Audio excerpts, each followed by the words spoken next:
बिस्मिल्लाहिर्रहमानिर्रहीम। अस्सलाम वालेकुम। खुश रहें और आबाद रहें, जहाँ भी रहें हैप्पी और हेल्दी रहें। मैं हूँ मैविश और वेलकम करती हूँ आपको ज़ायका सुफ़रा में। आज हम बनाएंगे बहुत ही मज़े के डिलीशियस शीर ख़ुरमा, जो मैं अपनी आपको रेसिपी बताऊँगी जैसे मैं बनाती हूँ। बहुत ईजी और क्विक तरीका है, बहुत ईजी बाजार जैसा शीर ख़ुरमा बना के हम तैयार करेंगे।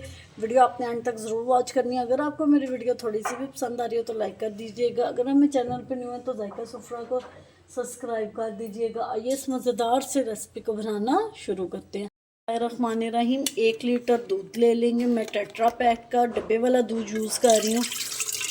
बिस्मिल्लाहिर्रहमानिर्रहीम। एक पैन ले लेंगे। 2 टेबलस्पून इसमें घी डाल देंगे।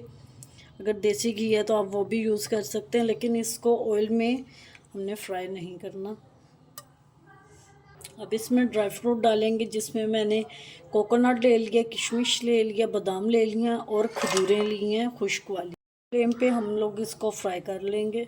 दूध हमारा बॉईल हो गया। ड्राई फ्रूट्स हमने रोस्ट कर लिया। अब इसमें डाल देंगे उनको। थोड़े से मैंने निकाल लिए हैं।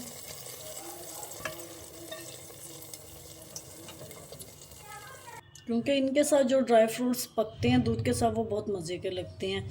5 टेबलस्पून चीनी डाल देंगे। 4 अदद इलायची डाल देंगे मुंह खोल के। अगर आप चीनी की जगह कंडेंस मिल्क यूज़ करना चाहते हैं तो आप वो भी कर सकते हैं। स्लो फ्लेम पे पका लेंगे। वैसे तो ये दूध है जो अच्छी तरह पका होता है पहले से। पैन हमने दोबारा ले लिया। 1 टेबलस्पून इसमें घी डालेंगे।